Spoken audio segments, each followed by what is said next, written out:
Has Miles Morales crossed the line and made a deal with Mephisto, and if so, why? Well, let's hop in the pages of Champions issue number 2 and find out for ourselves, shall we? Alrighty then, so as you'll recall in the previous issue, the original Champions team, after growing their ranks, had embarked on a dangerous mission in Dubai to stop the electricity-themed villain known as Zazak. They won the day, but everything got really strange after that. Amadeus Cho picked a fight with Miles Morales, and poor Sam Alexander, who after losing his Nova helmet and becoming the team's pilot had no idea what was going on. Well, this issue decides to double back and let us know exactly how that mission went. Zazax, who you may recall actually began life as a Hulk villain, was more than able to overpower the team, due in no small part to the fact that Dubai is filled with electricity wires for him to draw upon. Their numbers were also split and they weren't communicating, as Miles and the others had to run around and save people from falling debris. In the end, Brawn decides to use his brains to fire together some sort of science device, which in theory should have depowered Zazak. I say should have because in the heat of battle, Brawn ends up miscalculating, and because of that, the team ends up catching a major blast which drops a building right by them. Amadeus and Miles Spider-Man were fine, but Viv and Kamala were not. They frickin' died. Which, you know, is obviously terrible for Amadeus and Miles, not just because they lost two of their teammates, one of the founding members of the team, but also the two girls that they kinda sorta had feelings for. And of course, as per comic law, whenever a spider person suffers a horrifying tragedy, Mephisto, the Lord of Hellfire, is summoned to make a deal. Now obviously Brawn and Spider-Man aren't dumb. They know the devil is in the detail with this guy, quite literally, and that if they make a deal with him, it's gonna come with some sort of horrible catch, like being turned into Ghost Riders, losing their powers, or losing their marriages that don't exist. Mephisto argues though that he's turned over a new leaf, and that old guy who made deals for souls,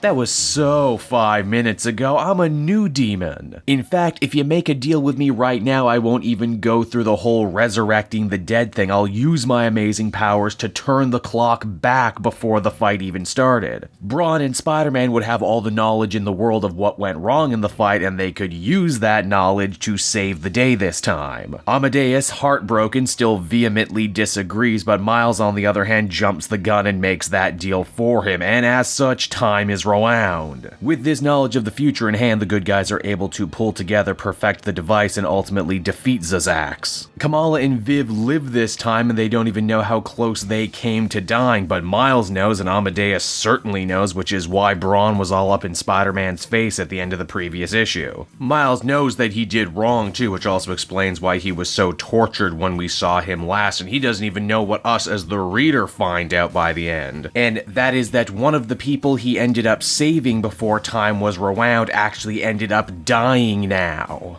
So, in a way, the devil Mephisto got his due by tricking our hero into trading life for life as the comic ends. And so that was Champions issue number 2, everybody, and I gotta say, Jim Zub really throws down the gauntlet this issue and says that he is not playing around. This may be a team of young heroes, but these are not kid problems. I'm sure people will have a lot of issue with Miles making the deal with Mephisto that he did. I'm sure they'll say that he should have known better, but I like it for several reasons. For one, he's younger, more impressionable than Spider-Man, and this is the sort of rash leap before you look choice that a young person like him would realistically make. 2, people always talk about when is Peter Parker ever gonna get back one for what Mephisto did to him during One More Day, and the answer unequivocally seems to be from Marvel, never, because it would mean we would have to address One More Day. Here though, with Miles and the Champions, there's a good chance that they will probably be able to get a victory back on over Mephisto, and I look forward to at least one Spider-Man winning.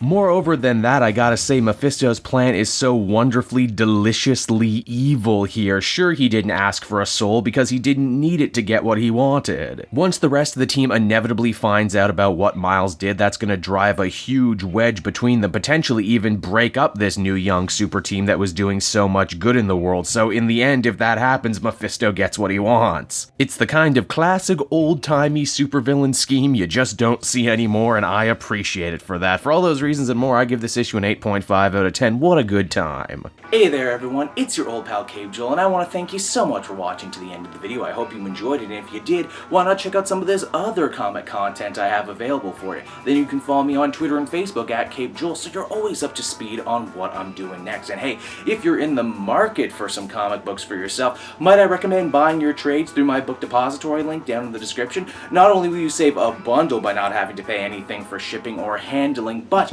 everything you buy via my link goes to support me and the channel. So you win, I win, everybody wins, right? And until next time, I will be back again with more comic content that smacks of greatness. Bye-bye, everybody.